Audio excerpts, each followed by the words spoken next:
सो hey everyone, आप लोग का बहुत बहुत स्वागत है हमारे यूट्यूब चैनल स्टडी पॉइंट रहा में। तो गाइज आप लोगों के लिए मैं आरआरबी एनटीपीसी 2024 का जीके जीएस का प्रीवियस ईयर सेट लेकर आई हूँ गाइज। और आप सभी स्टूडेंट से यही रिक्वेस्ट है कि प्लीज वीडियो को एंड तक जरूर देखें एंड कोशिश करें नोट बनाने का गाइज, क्योंकि रिवीजन बहुत इंपॉर्टेंट होता है। और रिवीजन आप तभी कर पाएंगे गाइज जब आप चीजों को जितना शॉर्ट तरीके से हो सके चीजों को नोट करिए एंड कम से कम टाइम में बहुत सारी चीजें आपकी क्लियर आउट हो जाएगी गाइज। ट्रस्ट में बहुत हेल्प करता है नोट आपको।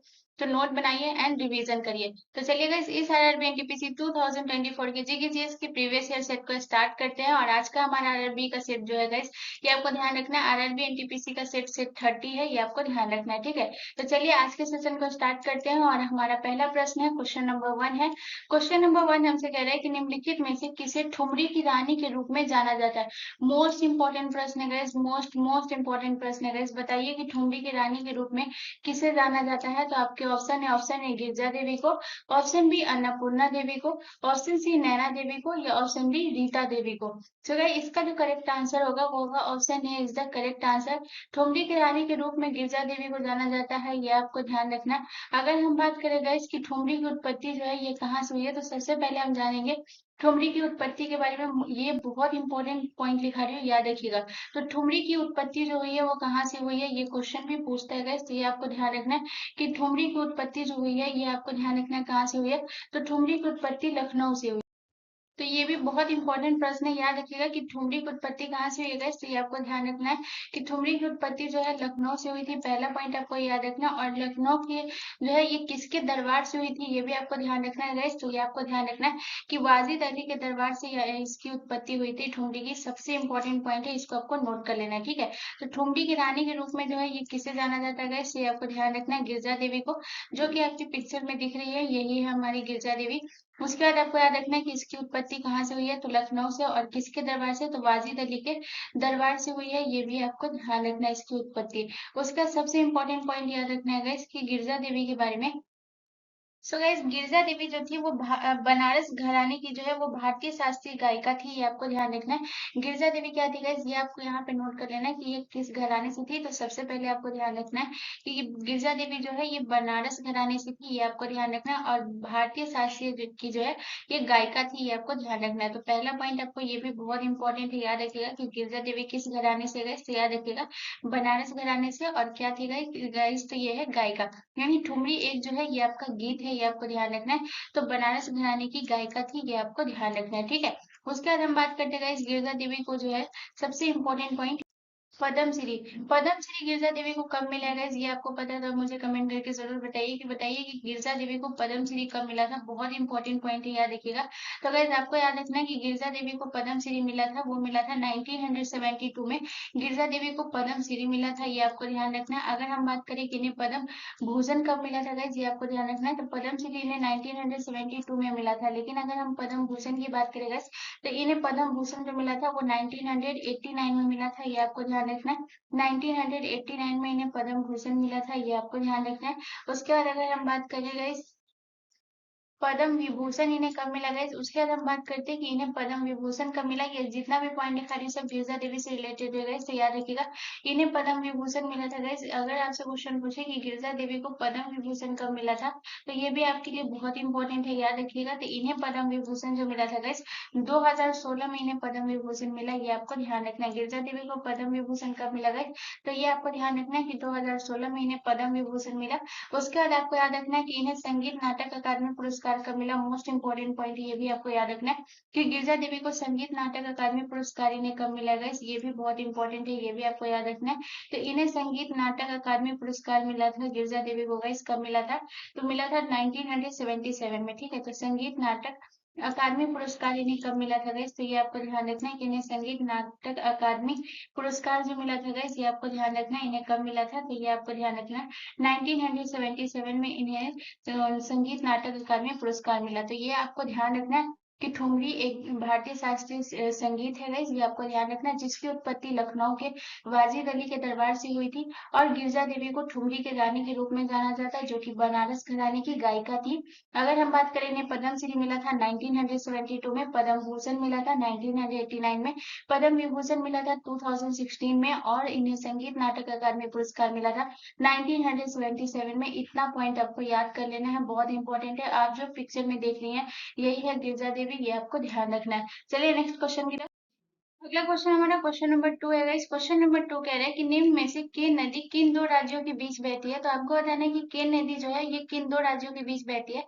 तो आपके ऑप्शन है बिहार और गुजरात, ऑप्शन बी कर्नाटक और तमिलनाडु, ऑप्शन सी मध्य प्रदेश और उत्तर प्रदेश, या ऑप्शन डी उत्तर प्रदेश और बिहार। सो गाइस, इसका जो करेक्ट आंसर होगा वो होगा option C is the correct answer. Ken नदी जो है ये मध्य प्रदेश और उत्तर प्रदेश राज्यों के बीच में बहती है। अगर हम बात करें केन नदी की, सबसे इंपॉर्टेंट कि ये नदी जो है ये कहाँ से निकलती है, तो सबसे पहले हमको याद रखना है कि ये मध्य प्रदेश के मैकाल पर्वत से निकलती है। ठीक है, तो अगर आपसे पूछा जाए कि केन नदी जो है ये किन दो राज्यों के बीच बहती है, तो आपको याद रखना है कि ये मध्य प्रदेश और उत्तर प्रदेश में, और निकलती है कहाँ से, तो मध्य प्रदेश के मैकाल पर्वत से ये निकलती है। ये आपको ध्यान रखना है कहाँ से निकलती है, तो मध्य प्रदेश के मैकाल पर्वत से। बहुत इंपॉर्टेंट पॉइंट है, इसको याद करिएगा कि ये कहाँ से निकलती है, तो ये मैकाल पर्वत से निकलती है। ठीक है, ये आपको ध्यान रखना है, मैकाल पर्वत से निकलती है, ये आपको ध्यान रखना है। उसके बाद जो है मैकाल पर्वत से निकलने के बाद गैस ये कहाँ जाती है, तो आपको याद रखना है कि मैकाल पर्वत से निकलने के बाद ये उत्तर प्रदेश जाती है। निकलने के बाद गैस कहाँ जाती है, ये उत्तर प्रदेश की यमुना नदी में मिल जाती है। ये आपको ध्यान रखना है। तो अगर ये यमुना नदी में मिलती है, तो आपको ये भी क्वेश्चन बन जाता है कि जो केन नदी है ये किसकी सहायक नदी है गैस, तो ये है यमुना नदी की। तो उत्तर प्रदेश में किससे मिल जाती है गैस, तो ये आपको ध्यान रखना है, उत्तर प्रदेश में यमुना में मिल जाती है। ये आपको ध्यान रखना है, बहुत इंपॉर्टेंट प्रश्न है गैस, याद रखिएगा, यमुना में मिल जाती है। ये आपको ध्यान रखना है। उसके आ जाएगा सबसे इंपॉर्टेंट पॉइंट आपको याद रखना है कि यहाँ से जो है ये पॉइंट बनता है कि केन नदी जो है ये किसकी सहायक नदी है, तो ये आपको याद रखना है कि यमुना की सहायक नदी है। उसके बाद अगर आपसे पूछे कि केन नदी की सहायक नदी कौन कौन सी है गैस, तो ये आपको ध्यान रखना है। केन नदी की सहायक नदी की अगर हम बात कर रहे हैं, तो यहाँ पे मैं लिख देती हूँ केन नदी की सहायक नदी के नाम। तो पहला नाम आपको याद रखना है सोनार। सोनार जो ये किसकी सहायक नदी है, तो केन नदी की सहायक सहायक नदी है गैस सोनार। उसके बाद आपको याद रखना है उर्मिल। उर्मिल भी जो है गैस याद रखिएगा, ये केन नदी की सहायक नदी है, तो दूसरा नाम आपको याद रखना है उर्मिल हो गया। उसके बाद आपको याद रखना है और कौन सी नदी, बहुत इंपॉर्टेंट लिखा रही हूँ, जितना भी ये आपको याद रखना है। ठीक है, उसके बाद आपको याद रखना है गैस कौन सा हो गया, तो सयामरी जो है ये भी इसकी सहायक नदी है। तो ये जो है सहायक नदी के कुछ नाम है जिसको आपको याद कर लेना है गैस, बहुत इंपॉर्टेंट है। ठीक है, चलिए नेक्स्ट क्वेश्चन की तरफ। अगला क्वेश्चन हमारा क्वेश्चन नंबर 3 है गाइस। क्वेश्चन नंबर 3 कह रहा है कि निम्नलिखित में से किसने हैजा का टीका विकसित किया। तो आपको बताना है कि किसने हैजा का टीका को विकसित किया है। तो आपके ऑप्शन है Louis Pasteur, option B Edward Jenner, option C Jaime Ferran, या option D Jonas Salk. So guys, इसका जो करेक्ट आंसर होगा वो होगा option C is the correct answer. Jaime Ferran ने जो गाइस हैजा के टीका को विकसित किया है। अगर बात करें इन्होंने हैजा के टीका को कब विकसित किया गाइस, तो ये आपको याद रखना है कि कब किया था, 1885 में इन्होंने हैजा के टीका को विकसित किया था। और इसे जो है व्यापक रूप से इस्तेमाल भी किया गया, ये भी आपको ध्यान रखना है। ठीक है, उसके बाद अगर हम बात करें चेचक की टीके की खोज, तो गाइस याद रखिएगा कि चेचक की टीके की खोज किसने किया था, तो याद रखिएगा एडवर्ड जेनर ने जो है ये किसकी खोज की थी गाइस, तो ये आपको याद रखना है कि एडवर्ड जेनर ने चेचक के टीके की खोज की थी। बहुत इंपॉर्टेंट है, याद रखिएगा इसने किसकी खोज की थी गाइस, तो याद रखिएगा कि चेचक के टीके की खोज किसने की थी गाइस, तो याद रखिएगा चेचक के टीके की खोज जो की थी वो एडवर्ड जेनर ने की थी। ये आपको ध्यान रखना है। अगर हम बात करें रेबीज के टीके की खोज किसने की थी गाइस, तो लुई पाश्चर ने जो गाइस, ये आपको याद रखना है कि रेबीज के टीके की खोज किसने की थी गाइस, तो ये आपको याद रखना है कि रेबीज के टीके की खोज जो की थी ये आपको याद रखना है किसने की थी गाइस, तो ये आपको याद रखना है रेबीज के टीके की खोज जो है ये लुई पाश्चर ने की थी। ये आपको ध्यान रखना है। उसके बाद अगर बात करें जेम फेरान, ये किसने खोज किया था, याद रखिएगा गाइस हैजा के टीका का खोज किया था। ये भी आपको ध्यान रखना है, ये जो कि आपका प्रश्न है। याद रखिएगा हैजा के टीके का खोज किसने किया था गाइस, तो ये आपको याद रखना है हैजा के टीके का खोज जो है ये जेम फेरान ने किया था। अगर बात करें जोनास साल की गई पोलियो के टीके की खोज किसने की थी गाइस, तो याद रखिएगा पोलियो के टीके की खोज जो है ये जोनास साल्क ने की थी। तो यहाँ पे जितना भी मैं लिखाई हूँ गाइस सब बहुत इंपॉर्टेंट है परीक्षा की दृष्टि से, तो इस सारी पॉइंट को जो है आपको नोट कर लेना है। पोलियो के टीके की खोज जो है ये किसने की थी गाइस, तो ये आपको याद रखना है कि पोलियो के टीके की खोज जो की थी ये जोनास साल्क ने की थी। ये आपको ध्यान रखना है। ठीक है, तो ये जितना भी पॉइंट है सब बहुत इंपॉर्टेंट है, इसको नोट कर लीजिएगा। चलिए नेक्स्ट क्वेश्चन की तरफ। अगला क्वेश्चन हमारा क्वेश्चन नंबर 4 है गाइस। क्वेश्चन नंबर 4 कह रहा है कि अंडमान सागर एवं दक्षिण चीन सागर को किसको जोड़ती है। तो आपको बताना है कि अंडमान सागर और दक्षिण चीन सागर जो है ये किसको जोड़ती है, ये आपको बताना है।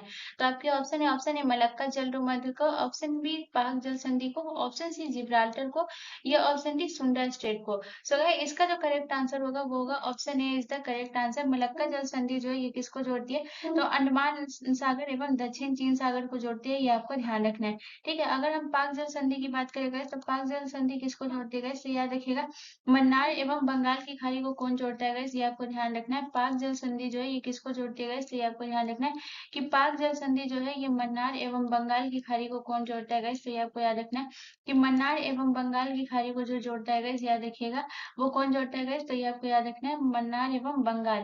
ठीक है, मन्नार एवं बंगाल की खाड़ी को कौन जोड़ता है guys, तो ये आपको याद रखना है कि मन्नार एवं बंगाल की खाड़ी को जो जोड़ता है वो पाक जल संधि जोड़ता है, ये आपको ध्यान रखना है। ठीक है, मन्नार एवं बंगाल की खाड़ी को। ठीक है, उसके बाद अगर बात करते हैं जिब्राल्टर के बारे में गाइस, जिब्राल्टर जो है किसको जोड़ता है, तो भूमध्य सागर और अटलांटिक महासागर को जोड़ता है, ये आपको ध्यान रखना है। जिब्राल्टर किसको जोड़ता है गाइस, तो ये आपको ध्यान रखना है कि जिब्राल्टर जो जोड़ता है वो भूमध्य सागर को जोड़ता है, ये आपको ध्यान रखना है। जिब्राल्टर किसको जोड़ता है, तो भूमध्य सागर को जोड़ता है, ये आपको ध्यान रखना। और किसको जोड़ता है गाइस, भूमध्य सागर और अटलांटिक महासागर को जोड़ता है, ये आपको ध्यान रखना है। बहुत इंपॉर्टेंट है ये सारे, यहाँ से एक प्रश्न पूछता ही है गाइस, तो ये आपको ध्यान रखना है।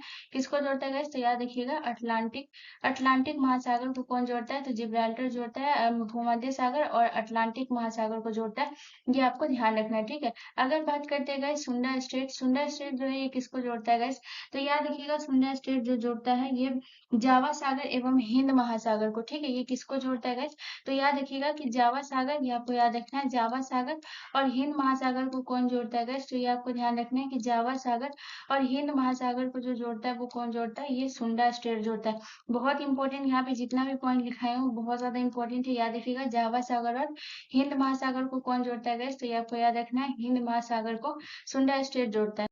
गाइस एक नोट देकर यहाँ पे आपको एक पॉइंट लिखा रही हूँ, इसको नोट करके आप इसको नोट कर लेना, जो कि आपके एग्जाम में पूछा गया था कि लाल सागर जो है ये किसको जोड़ते हैं, या फिर आपसे पूछा जाएगा कि स्वेज नहर जो है और स्वेज नहर और भूमध्य सागर को जोड़ती है, तो यानी स्वेज नहर और भूमध्य सागर को कौन जोड़ती है, तो गाइस याद रखिएगा लाल सागर जो है स्वेज नहर और भूमध्य सागर को जोड़ती है, ये आपको ध्यान रखना है। तो यहाँ पे ये पॉइंट आपको नोट कर लेना है, नोट देकर बहुत इंपॉर्टेंट है, ये आपके प्रीवियस ईयर प्रश्न था गाइस, तो इसको आपको याद कर लेना है। लाल सागर जो है ये क्या करती है गाइस, तो ये आपको ध्यान रखना है कि लाल सागर जो है ये किसको जोड़ती है, तो गाइस याद रखिएगा ये स्वेज नहर को जोड़ती है, बहुत इंपॉर्टेंट है, याद रखिएगा लाल सागर जो है ये किसको जोड़ती है, तो ये स्वेज नहर को जोड़ती है। और किसको जोड़ती है, भूमध्य सागर, भूमध्य सागर और जो है गाइस आपसे पूछा जाता है कि भूमध्य सागर और सुएज नहर को कौन जोड़ता है गाइस, तो याद रखिएगा कि भूमध्य सागर और सुएज नहर को कौन जोड़ता है गाइस, तो याद रखिएगा लाल सागर। ठीक है, चलिए नेक्स्ट क्वेश्चन की तरफ। अगला क्वेश्चन हमारा क्वेश्चन नंबर 5 है गाइस। क्वेश्चन नंबर 5 हमसे कह रहा है कि भारत में कौन सी नदी भ्रंश घाटी से होकर बहती है। तो आपको बताना है कि कौन सी नदी है जो भ्रंश घाटी से होकर बहती है। तो आपके ऑप्शन है पेरियार नदी, ऑप्शन बी नर्मदा नदी, ऑप्शन सी यमुना नदी, या ऑप्शन डी चंबल नदी। तो गाइस इसका जो करेक्ट आंसर होगा वो होगा option B is the correct answer. भ्रंश घाटी से होकर कौन सी नदी बहती है गाइस, याद रखना है नर्मदा नदी जो है ये भ्रंश घाटी से होकर बहती है। अगर हम बात करें कि भ्रंश घाटी से कितनी नदी बहती है गाइस, तो ये आपको याद रखना है कि भ्रंश घाटी से टोटल 3 नदी बहती है। ठीक है, ये आपको याद रखना है कितनी नदी बहती है गाइस, तो ये आपको याद रखना है कि भ्रंश घाटी से टोटल 3 नदी बहती है, जिसमें से कौन कौन सी 3 नदी बहती है गाइस, तो ये आपको याद रख लेना है। पहला जो है वो कौन सी नदी है गाइस, तो पहला आपको याद रखना है कि पहला आपका जो है ये नर्मदा हो गया, दूसरा आपका कौन सा हो गया गाइस, दूसरा आपका हो गया ताप्ती। ताप्ती नदी भी जो है कौन कहाँ से बहती है गाइस, तो ये आपको याद रखना है भ्रंश घाटी से बहती है। और तीसरा आपको याद रखना है कौन सी नदी गाइस, गोदावरी। ये 3 नदी जो है ये भ्रंश घाटी से होकर बहती है, लेकिन सबसे इंपॉर्टेंट पूछा जाता है ये कौन सी नदी है गाइस, ये आपको याद रखना है नर्मदा नदी है जो कि भ्रंश घाटी से होकर बहती है। अगर बात करते हैं गाइस कि नर्मदा नदी का जो है ये उद्गम कहाँ से होता है गाइस, तो ये आपको ध्यान रखना है कि नर्मदा नदी का उद्गम जो होता है, नर्मदा का उद्गम कहाँ से होता है गाइस, तो ये आपको याद रखना है कि नर्मदा का उद्गम जो होता है ये अमरकंटक के पहाड़ से होता है। ठीक है, ये आपको ध्यान रखना है कि नर्मदा का उद्गम जो है ये कहाँ से होता है गाइस, तो ये आपको याद रखना है कि अमरकंटक के पहाड़ से किसका उद्गम होता है गाइस, तो याद रखना है कि अमरकंटक के पहाड़ से जो है नर्मदा नदी का उद्गम होता है, ये आपको ध्यान रखना है। ठीक है, अमरकंटक पहाड़ से किस नदी का उद्गम होता है गाइस, तो याद रखिएगा नर्मदा नदी, माही नदी और सोन नदी। ये 3 नदी का उद्गम जो है ये कहाँ से होता है? तो अमरकंटक के पहाड़ से होता है। ये आपको ध्यान रखना है कहाँ से होता है गाइस? तो ये आपको ध्यान रखना है कि अमरकंटक के पहाड़ से होता है। इन 3 नदी का निर्गम ये उद्गम होता है, ये आपको ध्यान रखना है, ठीक है। अगर हम बात करें गाइस कि मध्य प्रदेश में जो नर्मदा नदी है गाइस, ये आपको ध्यान रखना है कि मध्य प्रदेश की जीवन रेखा के रूप में किसे जाना जाता है, किस नदी को गाइस? तो ये आपको ध्यान रखना है कि मध्य प्रदेश की जीवन रेखा के रूप में जो है ये किस नदी को जाना जाता है गाइस? तो याद रखिएगा कि मध्य प्रदेश की जीवन रेखा के रूप में जो है ये किसे जाना जाता है गाइस? तो याद रखिएगा नर्मदा नदी को, बहुत इंपॉर्टेंट है, याद रखिएगा मध्य प्रदेश के जीवन रेखा के रूप में, ठीक है, जीवन रेखा के रूप में किसे जाना जाता है गाइस? तो ये आपको ध्यान रखना है कि मध्य प्रदेश के जीवन रेखा के रूप में नर्मदा नदी को जाना जाता है। ये आपको ध्यान रखना है किसे जाना जाता है गाइस? तो ये आपको ध्यान रखना है जीवन रेखा के रूप में जो है ये किसे जाना जाता है गाइस? तो ये आपको ध्यान रखना है जीवन रेखा के रूप में जो जाना जाता है ये नर्मदा नदी को जाना जाता है, ये आपको ध्यान रखना है। अगर बात करें गाइस कि केरल में जो है जीवन रेखा के रूप में किस नदी को जाना जाता है, तो ये भी आपको याद रखना है कि गाइस केरल के जो है जीवन रेखा के रूप में किस नदी को जाना जाता है, तो पेरियार नदी को, ठीक है। ये आपको ध्यान रखना है कि केरल की जीवन रेखा कौन सी नदी है गाइस? तो ये आपको याद रखना है कि केरल की जीवन रेखा पेरियार नदी है, ये आपको ध्यान रखना है, बहुत इंपॉर्टेंट है, याद रखना है। केरल की जीवन रेखा कौन सी नदी है गाइस? तो ये आपको ध्यान रखना है पेरियार नदी। अगर हम बात करें पेरियार नदी के बारे में गाइस, तो ये आपको ध्यान रखना है कि पेरियार नदी जो है ये जो है केरल की जो है सबसे लंबी नदी है। पेरियार नदी क्या है गाइस?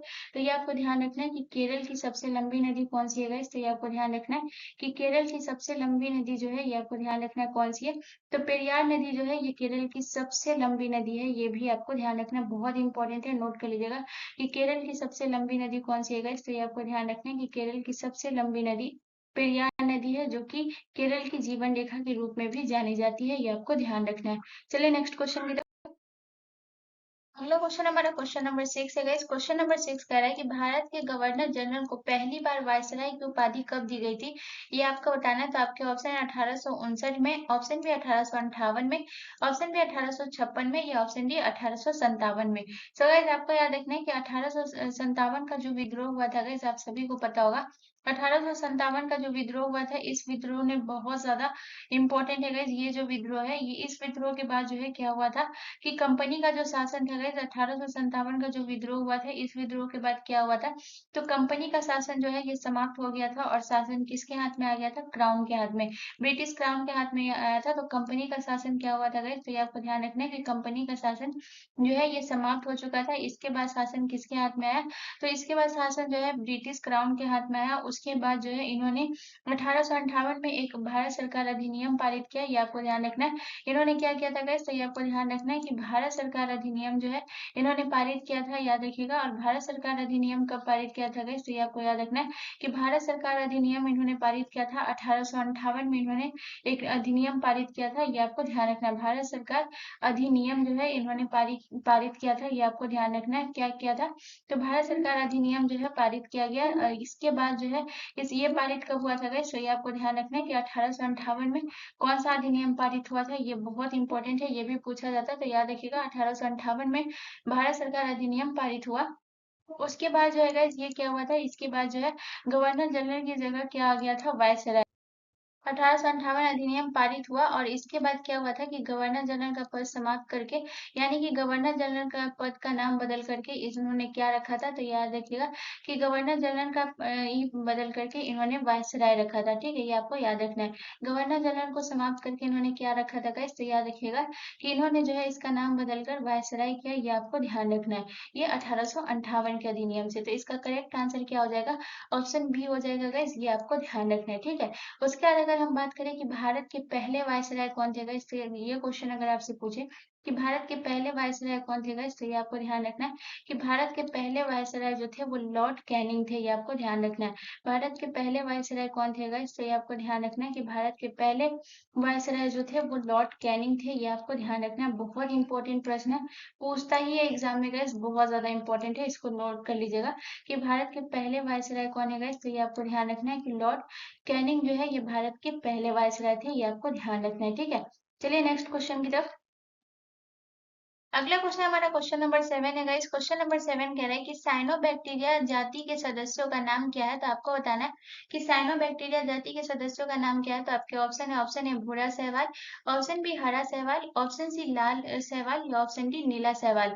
सो गाइस इसका जो करेक्ट आंसर होगा वो होगा option D is the correct answer. Cyanobacteria जाति के सदस्यों का नाम क्या है गाइस। तो याद देखिएगा नीला शैवाल है। अगर हम बात करें कि नीला शैवाल के जो है गाइस सबसे इंपॉर्टेंट क्या याद रखना है, प्रकाश संश्लेषण से ऊर्जा उत्पादन करते हैं। तो ये पॉइंट आपको याद रखना है कि नीला शैवाल जो है ये ऊर्जा कैसे उत्पादन करते गए। तो ये आपको ध्यान रखना है कि नीला शैवाल जो है गैस याद रखिएगा ये प्रकाश संश्लेषण से ऊर्जा जो है उत्पादन करते हैं। ये बहुत इंपॉर्टेंट है, याद रखिएगा इस पॉइंट को। नीला शैवाल जो है ये क्या करता है गैस, तो ये आपको ध्यान रखना है कि प्रकाश संश्लेषण से जो है ये क्या करते हैं गैस, याद रखिएगा प्रकाश संश्लेषण से ये ऊर्जा उत्पादन करते हैं। ये भी आपको ध्यान रखना है क्या करते हैं गैस, तो याद रखिएगा कि प्रकाश संश्लेषण से क्या करते हैं गाइस, याद रखिएगा प्रकाश संश्लेषण से ऊर्जा उत्पादन करते हैं। ये भी आपको ध्यान रखना है, ठीक है, नीला शैवाल, ठीक है, ये आपको ध्यान रखना है। अगर हम बात करें कि इसका जो है साइनोबैक्टीरिया जो है ये इसके सदस्यों का नाम जो है ये नीला शैवाल है। तो भूरा शैवाल के नाम से किसे जाना जाता है गाइस, तो ये आपको ध्यान रखना है कि भूरा शैवाल के नाम से किसे जाना जाता है। तो इसका जो है जाति के सदस्यों का नाम क्या है गाइस, तो ये आपको याद रखना है फियोफाइसी। फियोफाइसी जो है ये किसे जाना जाता है, फियोफाइसी जो है ये भूरा शैवाल को जाना जाता है। तो ये बहुत इंपॉर्टेंट है, याद रखिएगा फियोफाइसी जो है ये किसे जाना जाता है गाइस, तो याद रखिएगा फियोफाइसी जो है ये भूरा शैवाल को जाना जाता है। ये आपको ध्यान रखना है। अगर बात करें हरा शैवाल को जाना जाता है गाइस, याद रखिएगा कोलेरा से, ठीक है, क्लोरोफाइटा से, ठीक है, ये आपको याद रखना है कि हरा शैवाल को आपको किसे जाना जाता है, तो ये आपको ध्यान रखना है कि क्लोरोफाइटा से जो है ये किस शैवाल को जाना जाता है। तो याद रखिएगा क्लोरोफाइटा से जो है हरा शैवाल को जाना जाता है। और अगर लाल शैवाल की बात करें गाइस, तो लाल शैवाल से जो है ये किसे जाना जाता है गाइस, तो ये आपको ध्यान रखना है लाल से रोडोफाइटा, ठीक है, ये तो याद रखिएगा लाल से कौन सा हो जाएगा रोडोफाइटा, और हरा से क्या हो जाएगा क्लोरोफाइटा, और जो है ये आपका फियोफाइसी हो जाएगा भूरा शैवाल, और नीला शैवाल जो है ये साइनोबैक्टीरिया हो जाएगा। चलिए नेक्स्ट क्वेश्चन की तरफ। अगला क्वेश्चन हमारा क्वेश्चन नंबर 8 है गाइस। क्वेश्चन नंबर 8 हमसे कह रहा है कि पैथकर पेंटिंग किस राज्य की सांस्कृतिक प्रतीक है। तो ये आपको बताना है। तो आपके ऑप्शन है झारखंड की, ऑप्शन बी गुजरात की, ऑप्शन सी महाराष्ट्र की या ऑप्शन डी बिहार की। सो गाइस इसका जो करेक्ट आंसर हो जाएगा वो हो जाएगा option A is the correct answer. Paitkar painting जो है ये किस राज्य की है, झारखंड की, ये आपको ध्यान रखना है। अगर हम बात करें कि पैथकर पेंटिंग जो है सबसे इंपॉर्टेंट पहले ये पॉइंट आपको याद रखना है कि ये जो है ये किसके द्वारा बनाई जाती है गाइस, तो पैथकर पेंटिंग जो है ये आपको ध्यान रखना है कि ये जो है झारखंड के आदिवासी के द्वारा बनाई जाती है। ये आपको ध्यान रखना है, सबसे इंपॉर्टेंट पॉइंट आपको याद रखना है कि झारखंड के आदिवासी के द्वारा कौन सी पेंटिंग बनाई जाती है गाइस, तो ये आपको ध्यान रखना है कि झारखंड के आदिवासी के द्वारा जो है ये बनाई जाती है। आदिवासियों के द्वारा जो है ये पेंटिंग बनाई जाती है, जो कि आपको पिक्चर में दिख रहा है गाइस, ये पेंटिंग है आपका कौन सा पैथकर पेंटिंग है, झारखंड के आदिवासियों द्वारा ये बनाई जाती है। ये आपको ध्यान रखना है, ठीक है, यहाँ से एक पॉइंट आपको ये याद रखना है। उसके बाद अगर सेकंड पॉइंट की अगर हम बात करें, सेकंड पॉइंट आपको क्या याद रखना है गाइस कि इसमें जो है ना केवल प्राथमिक रंगों का जो है उपयोग किया जाता है। अगर हम बात करें इसमें कौन सी रंग का उपयोग किया जाता है, तो याद रखिएगा कि पैथकर पेंटिंग में जो है याद रखिएगा इसमें किसका उपयोग किया जाता है गाइस, तो आपको याद रखना है कि प्राथमिक रंग का जो है उपयोग किया जाता है। अगर हम बात करें कि प्राथमिक रंग जो है आपका कौन कौन सा है गाइस, ये आपको ध्यान रखना है। तो प्राथमिक रंग का जो है उपयोग किया जाता है। प्राथमिक रंग का उपयोग जैसे कि अगर हम बात करें प्राथमिक रंग में आपका कौन कौन सा आ जाएगा, तो आपको याद रखना है कि प्राथमिक रंग का उपयोग किया जाता है, जैसे कि आपको बता दें लाल का उपयोग किया जाता है। उसके बाद आपको ध्यान रखना है नीला का उपयोग किया जाता है, आप पिक्चर में देख भी सकते हैं गाइस। उसके बाद अगर हम बात करें पीला हो गया, इसका उपयोग किया जाता है गाइस, ये जो है ये बहुत इंपॉर्टेंट है, याद रखिएगा नीला पीला ये सब आपको याद रखना है, ठीक है। उसके बाद अगर हम बात करते हैं झारखंड की और कौन कौन सी पेंटिंग है गाइस याद रखते हैं, तो सबसे पहले पैथकर जो है ये झारखंड की है। अगर हम बात करें गाइस और कौन सी पेंटिंग है जो कि झारखंड की है गाइस, तो यहाँ पे आपको नोट करना है। तो झारखंड की अगर हम बात करें तो आपका और हो गया पैथकर हो गया। उसके बाद हो गया जादव पटिया। जादव पटिया भी पेंटिंग कहाँ की है गाइस, तो ये आपको याद रखना है कि जादव पटिया जो है ये भी आपके झारखंड की है, ये भी आपको नोट कर लेना है जादव पटिया। उसके बाद अगर हम बात करें और कौन सी पेंटिंग हो गई गाइस, तो उसके बाद आपको याद रखना है गाइस आपको हो गया मुंडा कला, ठीक है, मुंडा कला भी कहाँ का हो गया गाइस, तो ये आपको याद रखना है कि मुंडा कला भी हो गया जो कि झारखंड का है, ये आपको ध्यान रखना है। उसके बाद अगर महाराष्ट्र की बात करें, महाराष्ट्र की कौन सी पेंटिंग है गाइस, तो ये आपको याद रखना है कि वारली वारली पेंटिंग जो है ये कहाँ की है गाइस, तो ये आपको याद रखना है कि वारली पेंटिंग जो है ये महाराष्ट्र की है, ये आपको ध्यान रखना है। वारली पेंटिंग जो है ये कहाँ की है गाइस, तो ये आपको ध्यान रखना है महाराष्ट्र के।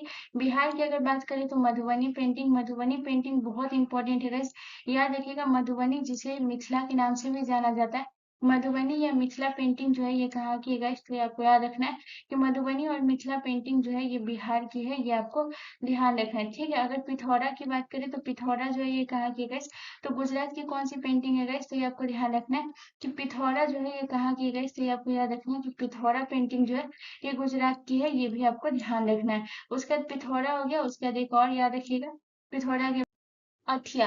अथिया पेंटिंग भी कहाँ की है गाइस, तो ये आपको याद रखना है कि पिथौरा और अथिया जो है ये गुजरात की है, ये आपको ध्यान रखना है, ठीक है। चलिए नेक्स्ट क्वेश्चन की तरफ। अगला क्वेश्चन हमारा क्वेश्चन नंबर 9 है गाइस। क्वेश्चन नंबर 9 कह रहा है कि एक ग्रह अपने कक्ष में सूर्य से न्यूनतम दूरी को क्या कहा जाता है। तो आपको बताना है कि एक ग्रह के अपने कक्ष में सूर्य से न्यूनतम दूरी को क्या कहा जाता है। तो आपके ऑप्शन ए अपसौर, option B apogee, option C उपसौर या ऑप्शन डी पेरिजी। तो गाइस इसका जो करेक्ट आंसर होगा गाइस वो होगा option C is the correct answer guys. एक ग्रह की जो अपने कक्ष से सूर्य की न्यूनतम दूरी जो होती है ये होती है गाइज उपसौर होती है, और जो अधिकतम दूरी होती है यानी सूर्य से अधिकतम दूरी क्या कहलाती है, तो सूर्य से जो है अधिकतम दूरी जो कहलाती है गाइज, ये आपको ध्यान रखना है, ये क्या कहलाती है, तो ये होता है अपसौर जो है ये अधिकतम दूरी होती है और न्यूनतम दूरी उपसौर कहलाता है। अगर अधिकतम दूरी की बात करें तो ये कब होता है गाइज, तो ये आपको ध्यान रखना है कि 4 जुलाई को ये जो है ये अधिकतम दूरी होता है ग्रह की कक्ष से जो है सूर्य से अधिकतम दूरी कब होती है गाइस, तो याद रखिएगा 4 जुलाई को। और न्यूनतम दूरी कब होती है गाइस, तो याद रखिएगा 3 जनवरी को न्यूनतम ये होता है, ये आपको ध्यान रखना है, ठीक है। न्यूनतम दूरी होता है। चलिए नेक्स्ट क्वेश्चन की तरफ।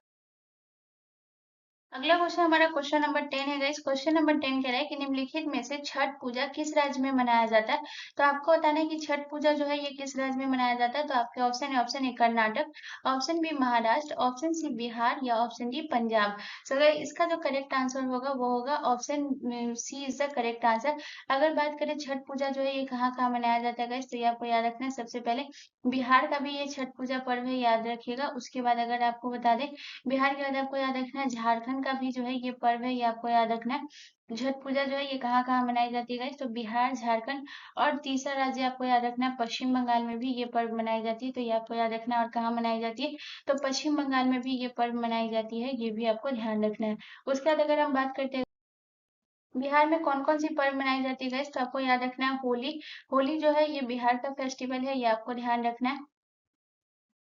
उसके बाद आपको याद रखना है मकर संक्रांति भी बिहार में मनाई जाती है। मकर संक्रांति हर स्टेट में मनाई जाती है, तो इस वजह से आपको याद रखना है कि मकर संक्रांति भी बिहार में मनाई जाती है, लेकिन मकर संक्रांति बिहार में 15 जनवरी को मनाया जाता है। उसके बाद आपको याद रखना है आपको तीज, तीज जो है ये कहाँ मनाया जाता है guys? याद रखिएगा ये भी बिहार में मनाया जाता है। उसके बाद आपको याद रखना है दुर्गा पूजा भी कहाँ मनाया जाता है guys? तो ये आपको ध्यान रखना है कि दुर्गा पूजा जो है ये भी बिहार का फेस्टिवल है, ये आपको ध्यान रखना है। उसके बाद आपको याद रखना है दुर्गा पूजा के बाद दीपावली, दीपावली जो है ये कहाँ का फेस्टिवल है गाइस, तो ये आपको ध्यान रखना है कि दीपावली जो है ये भी आपके बिहार का फेस्टिवल है। उसके बाद आपको याद रखना है सोनपुर मेला, सबसे प्रसिद्ध मेला जो है गाइस सोनपुर मेला जो है ये कहाँ लगता है गाइस, तो ये आपको ध्यान रखना है कि सोनपुर मेला जो है ये बिहार के पटना में लगता है, ये भी आपको ध्यान रखना है। सोनपुर मेला बहुत फेमस है गाइस, याद रखिएगा सोनपुर मेला, ठीक है। सोनपुर मेला। उसके बाद आपका हो गया कौन सा हो गया गाइस, रामनवमी।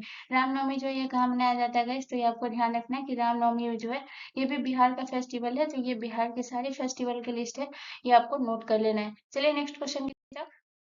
अगला क्वेश्चन हमारा क्वेश्चन नंबर 11 है गाइस। क्वेश्चन नंबर 11 कह रहा है कि निम्नलिखित में से किसे सफेद थोथा कहा जाता है। तो आपको बताना है कि सफेद थोथा जो है ये किसे कहा जाता है, जो कि यहाँ पे फॉर्मूला दे दिया गया है। तो गाइस आपको बताना है तो MgSO4.7H2O। ऑप्शन बी आपको कह रहा है कि Al2SO4 3। ऑप्शन सी आपसे कह रहा है ZnSO4.7H2O या ऑप्शन डी कह रहा है आपसे ZnCl2। तो जिसे सफेद तोता कहा जाता है सबसे पहले आपको याद रखना है वो किसे कहा जाता है गाइस, तो ये आपको याद रखना है कि जिंक सल्फेट को जो है ये क्या कहा जाता है गाइस, तो ये आपको ध्यान रखना है कि जिंक सल्फेट को जो क्या कहा जाता है गाइस, याद रखिएगा सफेद थोथा कहा जाता है। जिसका फॉर्मूला क्या होता है गाइस, ये आपको याद रखना है। जिसका फॉर्मूला होता है Zn SO4.7H2O जो है इसका फॉर्मूला होता है, ये आपको ध्यान रखना है। अगर हम बात करें कि जब इसे सफेद होता क्यों कहा जाता है गाइस, जब ये बेरियम सल्फाइड के साथ गर्म किया जाता है, ये आपको ध्यान रखना है कि इसे सफेद होता क्यों कहा जाता है गाइस। यहाँ पे मैं बता देती हूँ। तो इसे सफेद होता इसीलिए कहा जाता है गाइस, याद रखिएगा कि जब जो है क्या किया जाता है यार गाइस, याद रखिएगा जब जो है आपको याद रखना है कि बेरियम सल्फाइड, जब बेरियम सल्फाइड को गाइस याद रखिएगा गर्म किया जाता है। यहाँ पे मैं लिखा देती हूँ कि इसे सफेद होता भी क्यों कहा जाता है, ये आपका प्रीवियस ईयर प्रश्न था गाइस।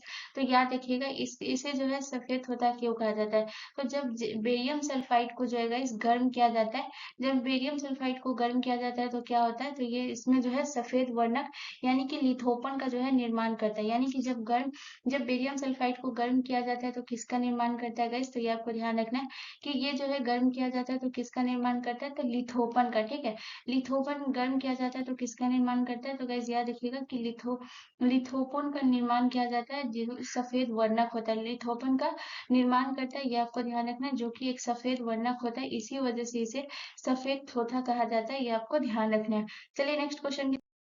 अगला क्वेश्चन हमारा क्वेश्चन नंबर 12 है गाइस। क्वेश्चन नंबर 12 में हमसे कहा गया है कि महाभिनिष्क्रमण गौतम बुद्ध की किस घटना को कहा जाता है। तो आपको बताना है कि महाभिनिष्क्रमण जो है ये गौतम बुद्ध की किस घटना को कहा जाता है। तो आपके ऑप्शन है मृत्यु की घटना, ऑप्शन बी प्रथम उपदेश, ऑप्शन सी ज्ञान प्राप्ति या ऑप्शन डी गृह त्याग। सो गाइस इसका जो करेक्ट आंसर होगा वो होगा option D is the correct answer. महाभिनिष्क्रमण जो है ये गौतम बुद्ध की किस घटना से संबंधित है गाइस, तो गृह त्याग, ये आपको ध्यान रखना है। अगर बात करें मृत्यु जो है ये आपको याद रखना है, तो महापरिनिर्वाण, महापरिनिर्वाण जो है ये गौतम बुद्ध की किस घटना से संबंधित है गाइस, तो ये आपको ध्यान रखना है कि महापरिनिर्वाण जो है ये गौतम बुद्ध के किस घटना से संबंधित है गाइस, तो याद रखिएगा ये मृत्यु की घटना से संबंधित है। बहुत इंपॉर्टेंट है ये प्रश्न, आपका एग्जाम में बहुत बार पूछा जाता है गाइस। महापरिनिर्वाण या फिर आपका हो गया परिवर्तन, उसके बाद धर्म चक्र परिवर्तन, ये सब पूछा जाता है, ये आपको याद रखना है। अगर ज्ञान प्राप्ति की घटना को क्या कहा गया है, इस गौतम बुद्ध की ज्ञान प्राप्ति की घटना को क्या कहा गया, तो याद रखिएगा गौतम बुद्ध की ज्ञान प्राप्ति की घटना को संबोधि कहा गया। ठीक है, ये भी आपको ध्यान रखना है। उसके बाद अगर हम बात करते हैं इसके प्रथम उपदेश को क्या कहा गया, तो याद रखिएगा प्रथम उपदेश को जो कहा गया वो धर्म चक्र परिवर्तन कहा गया। ये आपको ध्यान रखना है। ये क्या क्या कहा गया है इस गौतम बुद्ध के किस घटना को जो है धर्म चक्र प्रवर्तन कहा गया है, तो ये आपको याद रखना है कि प्रथम उपदेश को धर्म चक्र प्रवर्तन कहा गया, ये आपको ध्यान रखना है।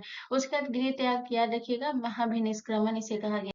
अब बात करते हैं कि गौतम बुद्ध को ज्ञान प्राप्ति जो हुआ था वो कहाँ हुआ था गाइस, तो याद रखिएगा कि गौतम बुद्ध को ज्ञान प्राप्ति जो हुई थी वो बोध गया में ज्ञान की प्राप्ति हुई थी, ये आपको ध्यान रखना है। ज्ञान की प्राप्ति कहाँ हुई थी गाइस, तो याद रखिएगा गौतम बुद्ध को बोध गया में ज्ञान की प्राप्ति हुई, ये आपको ध्यान रखना है। अगर हम मृत्यु की बात करें गाइस, तो मृत्यु जो है इनकी कहाँ हुई थी गाइस, तो याद रखिएगा इनकी जो मृत्यु हुई थी वो कुशीनगर में हुई थी। याद रखिएगा गौतम बुद्ध की जो है मृत्यु कहाँ हुई थी गाइस, तो ये याद रखिएगा कि कुशीनगर में। और ये भी पूछा जाता है कि इनकी मृत्यु जो है कब हुई थी, ये भी आपसे पूछा जाएगा गाइस, तो ये भी आपको याद रखना।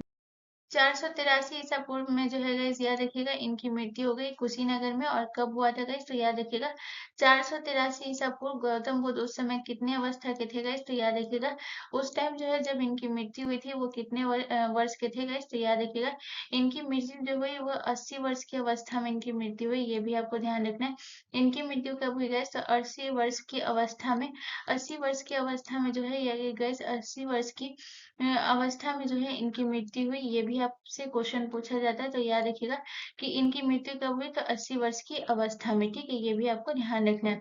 उसके बाद अगर हम बात करते हैं गाइस गौतम बुद्ध का जन्म जो है ये कहाँ हुआ था गाइस, ये भी पूछा जाता है। तो मृत्यु आपको पता है। उसके बाद अगर हम बात करें गौतम बुद्ध के जन्म की, तो इनका जो जन्म हुआ था गाइस ये याद रखिएगा 563 ईसा पूर्व में इनका जन्म हुआ था। इनका जब जन्म कब हुआ था गाइस गौतम बुद्ध का, तो याद रखिएगा 563 ईसा पूर्व में इनका जन्म हुआ था। अगर हम बात करें कि इनका जन्म जो है ये कहाँ हुआ था गाइस, तो ये भी आपको याद रखना है। इनका जन्म जो हुआ था 563 ईसा गाइस कपिल वस्तु में। सो गाइस याद रखिएगा इनका जन्म कहाँ हुआ था गाइस, तो याद रखिएगा इनका जन्म हुआ था वो कपिल वस्तु में हुआ था, ये आपको ध्यान रखना है। तो ये सारे पॉइंट को आपको नोट कर लेना गाइस, बहुत इंपॉर्टेंट है, इस सारे पॉइंट को नोट कर लीजिएगा। चलिए नेक्स्ट क्वेश्चन की तरफ। अगला क्वेश्चन हमारा क्वेश्चन नंबर 13 है गाइस। क्वेश्चन नंबर 13 कह रहा है कि मानचित्र पर दूरियों का मापने के लिए निम्न में से किस यंत्र का प्रयोग किया जाता है। तो मानचित्र पर दूरियों को मापने के लिए किसका प्रयोग किया जाता है। तो आपके ऑप्शन है, ऑप्शन ए सिस्मोग्राफ का, ऑप्शन बी हाइग्रोमीटर का, ऑप्शन सी ओपिसोमीटर का, या ऑप्शन डी पायरोमीटर का। तो इसका जो करेक्ट आंसर होगा वो होगा option C is the correct answer. मानचित्र पर दूरियों को मापने के लिए किसका प्रयोग किया जाता है तो याद रखिएगा ओपिसियोमीटर का। अगर बात करें सिस्मोग्राफ का प्रयोग किस लिए किया जाता है तो याद रखिएगा भूकंप की तीव्रता मापने के लिए किसका प्रयोग किया जाता है। तो ये आपको याद रखना है कि भूकंप की तीव्रता मापने के लिए सिस्मोग्राफ का प्रयोग किया जाता है। तो ये आपको याद रखना है कि भूकंप की तीव्रता मापने के लिए किसका प्रयोग किया जाता है तो याद रखिएगा भूकंप की तीव्रता मापने के लिए गैस किसका उपयोग होता है तो याद रखिएगा भूकंप की तीव्रता मापने के लिए सिस्मोग्राफ का उपयोग होता है।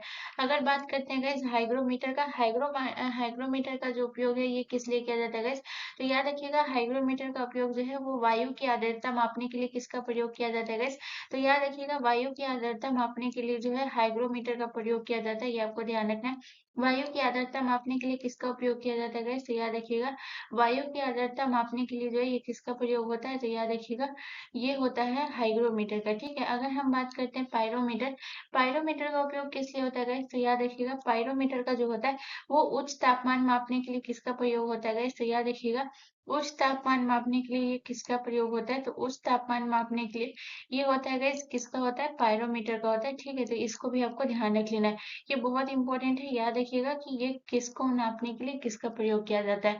चलिए नेक्स्ट क्वेश्चन की तरफ। अगला क्वेश्चन हमारा क्वेश्चन नंबर 14 है गाइस। क्वेश्चन नंबर 14 कह रहा है कि निम्नलिखित में से अमरूद किस कुल से संबंधित है। तो आपको बताना है कि अमरूद जो है ये किस कुल से संबंधित है। तो आपके ऑप्शन है अम्बलीफेरा से, ऑप्शन बी सोलेनेसी से, ऑप्शन सी मिर्टेसी से, या ऑप्शन डी रुटेसी से। सो गाइस इसका जो करेक्ट आंसर होगा वो होगा option C is the correct answer.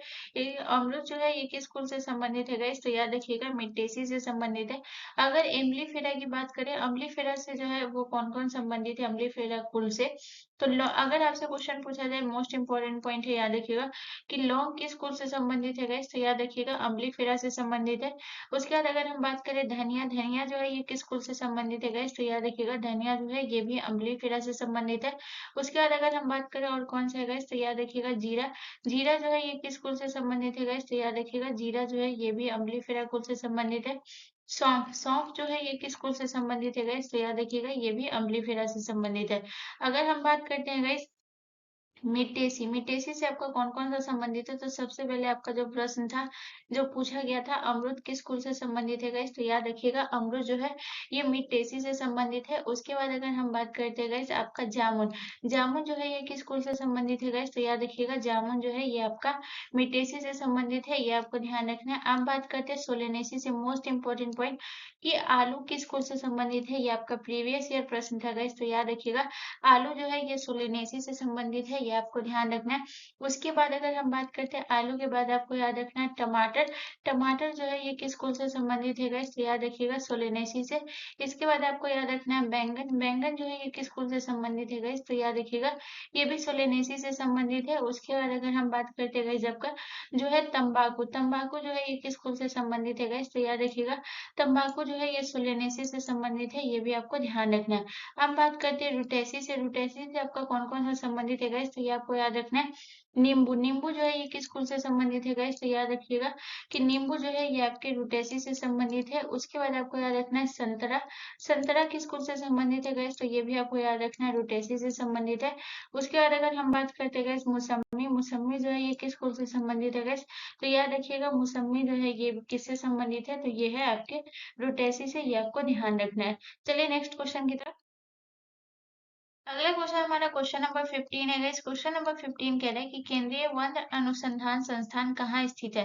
तो आपको बताना है कि केंद्रीय वन अनुसंधान संस्थान जो है ये कहाँ स्थित है। तो आपके ऑप्शन है Kanpur, option B Dehradun, option C Lucknow, या ऑप्शन डी करनाल। तो गाइस इसका जो करेक्ट आंसर होगा वो होगा option B is the correct answer. Dehradun में आपका कौन सा अनुसंधान है गाइस? तो याद रखिएगा देहरादून में आपका वन अनुसंधान है। इसके अलावा देहरादून में आपका कौन सा अनुसंधान है गाइस? ये भी याद रखिएगा कि पेट्रोलियम। पेट्रोलियम अनुसंधान कहाँ है गाइस? ये आपको ध्यान रखना है, सबसे इंपॉर्टेंट पॉइंट है, याद रखिएगा। तो पेट्रोलियम अनुसंधान जो है गाइस, याद रखिएगा ये कहाँ है? तो ये आपके देहरादून में है। पेट्रोलियम अनुसंधान, ये भी आपको ध्यान रखना है। अगर बात करते हैं गाइस, यहाँ पे आप पहले ये लिख लीजिए पेट्रोलियम अनुसंधान। उसके बाद अगर बात करते हैं कानपुर, कानपुर में आपका कौन सा अनुसंधान है? दलहन अनुसंधान। दलहन अनुसंधान कहाँ है गाइस? तो याद रखिएगा कि दलहन दलहन अनुसंधान जो है ये कहाँ स्थित है गाइस? तो याद रखिएगा दलहन अनुसंधान जो है ये कानपुर में स्थित है। ये भी आपको ध्यान रखना है कि दलहन अनुसंधान कहाँ स्थित है गाइस? तो याद रखिएगा कि दलहन अनुसंधान जो है ये आपका कानपुर में स्थित है। इसके बाद अगर हम बात करते हैं दलहन अनुसंधान के बाद, तो याद रखिएगा आपका चीनी अनुसंधान। चीनी अनुसंधान जो है ये कहाँ स्थित है गाइस? तो याद रखिएगा चीनी अनुसंधान भी आपका कानपुर में स्थित है। तो याद रखिएगा दलहन अनुसंधान, चीनी अनुसंधान, ये कहाँ स्थित है गाइस? तो याद रखिएगा चीनी अनुसंधान ये आपका कानपुर में है, जो कि आपको पता है ये कहाँ है गाइस? तो याद रखिएगा उत्तर प्रदेश में। उसके बाद अगर हम बात करते हैं लखनऊ की गाइस, लखनऊ में आपका कौन सा अनुसंधान है? तो याद रखिएगा औषधि अनुसंधान कहाँ स्थित है गाइस? तो याद रखिएगा औषधि अनुसंधान जो है ये लखनऊ में है। उसके बाद अगर हम बात करें वनस्पति अनुसंधान, वनस्पति अनुसंधान कहाँ स्थित है गाइस? तो याद रखिएगा वनस्पति अनुसंधान भी आपका लखनऊ में स्थित है। उसके बाद अगर हम बात करते हैं करनाल की गाइस, तो याद रखिएगा डेयरी अनुसंधान जो है ये कहाँ स्थित है गाइस? तो याद रखिएगा डेयरी अनुसंधान जो है ये करनाल में स्थित है। ये आपको ध्यान रखना है कि डेयरी अनुसंधान कहाँ है, ये भी बहुत इंपॉर्टेंट है, ये भी आपका प्रीवियस ईयर प्रश्न था गाइस। तो याद रखिएगा कि डेयरी अनुसंधान कहाँ है, तो याद रखिएगा ये आपका करनाल में है। ठीक है, चलिए नेक्स्ट क्वेश्चन की तरफ। अगला क्वेश्चन हमारा क्वेश्चन नंबर 16 है गाइस। क्वेश्चन नंबर 16 कह रहा है कि किराना घराने के संस्थापक निम्नलिखित में से कौन है? तो आपको बताना है कि किराना घराना के संस्थापक कौन है। तो आपके ऑप्शन है Ishwari Prasad ji, option B Aladiya Khan, option C Abdul Karim Khan, या option D Ali Bakhsh Khan. So guys इसका जो करेक्ट आंसर होगा वो होगा option C is the correct answer. Kirana Gharana के संस्थापक कौन है गाइस? तो याद रखिएगा किराना घराना के संस्थापक जो है वो अब्दुल करीम खां है। ये आपको ध्यान रखना है, कहीं कहीं पे जो है यहाँ पे आपको यहाँ पे ये याद रखना है कि किराना घराना के संस्थापक अब्दुल करीम खां भी है, और उनके जो है मामूजात जो भाई थे उस्ताद अब्दुल वहीद खां, ये भी आपको ध्यान रखना है। ये भी जो है उस इम्पोर्टेंट है, याद रखिएगा। तो अगर आपको अब्दुल करीम अगर ऑप्शन में ना दे तो याद रखिएगा कि क्या नाम आपको याद रखना है। तो अब्दुल वहीद खां, ठीक है, ये आपको ध्यान रखना है। आपको क्या नाम याद रखना है?